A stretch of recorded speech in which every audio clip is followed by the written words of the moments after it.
require so many words. When Chase first asked me to be his best man, I was ecstatic. We met back in 2013 when both of us worked at Shoppers Drug Mart. My memory isn't the best in my old age, but if I recall, we hit it off right away. It was like he was the brother I ever had, or never had. He was exactly what was missing from my life, a brother who was allowed in school zones. From our love of music, sense of humor, to our love and respect of one another, it was easy to see that from early on our friendship would last a lifetime. For as long as I've known Chase, I knew he had a love of music and playing bass guitar. He is currently playing in the band 2 years apart, and they're tearing up the scene as one of the highlights wherever they play. But did you know that Chase's first ever live musical performance was beside me at a last-minute impromptu Relay for Life show? I was in a three-piece band. Two of the members dropped out the day of the show. This little dipshit named Renton said, "Hey, can I play the drums for you?" I said, "Yeah, okay."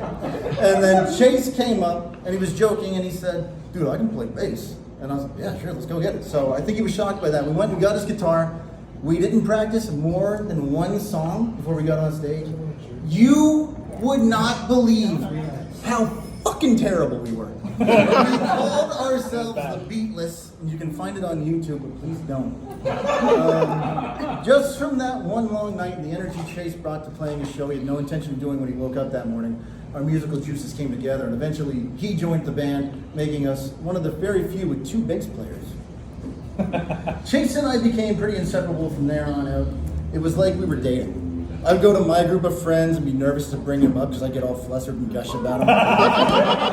When I finally introduced him to my friend group, we all went to karaoke every Friday night where Chase and I would duet a lot and had just a blast. He introduced me to his group of friends, whereas where I met Stu and Mitch, and to be honest, I never met his brother till like 3 fucking years ago. So I was not surprised at all when he asked me to be the best man and only me and nobody else. Now, when I say that Chase and I became inseparable, I mean unhealthily so. And this is likely to the fact that he is the biggest, kindest-hearted girl that this planet has ever seen. There were moments I'm sure he didn't want me there, but for Taylor's sake, you're welcome. I was there to interrupt dates. Not that there was a lot, he wasn't a whore, I didn't give him enough free time. There was at least one young lady that did worm her way past me though. Chase had made them dinner, and I stuck around and I strained the pasta. Which is what Greg showed me how to strain it the right way so I didn't fog up my glasses. And I'm pretty sure I was supposed to leave when she arrived. Nuh-uh. I had to find out what this lady's intentions were with the boy. And also I thought it was pretty funny, so overstayed my welcome. Chase and I went to many parties and hangouts throughout the years. And don't worry, Steffi's not here now. Anything that was stupid was because of me. I'm not telling shit. Where? Oh, I lost it. Shit, I'm broke. Chase gave our band an opportunity to play a show. No, wait, I skipped. Chase eventually went off to school where he met and made many more friends.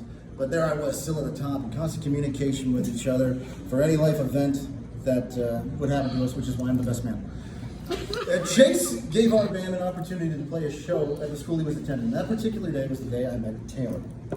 Chase and her weren't dating at the time that I knew of, and I was told that during the set I was maybe a bit creepy, staring a little too much at his future wife-to-be, and even asking, "Hey man, who's the hot blonde?" You know? Ever since then, Taylor has had a deep, unresolved hatred of all things Larry. I need to thank you so much, Taylor, for allowing me to be here and spend these days with you. I love you for that, because as much as I don't want to admit it, especially being best man and all, if you asked him to cut ties with me, he would, immediately. No doubt about it. So I thank you from the bottom of my heart that loving him enough let you handle the hate for me. All I know is that I have never heard Chase describe his love of another person the way he described his love for you, Taylor. I know that this love and marriage will last until the end of your days and likely further beyond that. Chase, you are the best person I know. When you set your mind and heart to something, you get it done. That's it. You are a jack of all trades and a master of all of them. You in my heart are truly the brother I've never had. I look forward to the day you make Connie Greg, Leah, Stephanie, and Al, grandparents. Jordan and Dayton, aunts. Braden and I, uncles. Chase, I love you so much, and I'm so thrilled that you found the best woman around to replace my absence. I know I can't even compare, full homo. Taylor, I'm not sorry that you hate me. I likely earned it. But I love how much you love Chase and how you treat him and how he treats you in return. And it's impossible to put over a decade's worth of friendship into 3 minutes, which is why I likely blown over that time. So close that I'm going to put a curveball in this right now. Chase, when I first met you, I knew we were brothers. But when I first met your mom, I knew we were going to be family. Got it. I don't know what your plans are for the next 4 years. But if you're free, I'm happy to roll with you.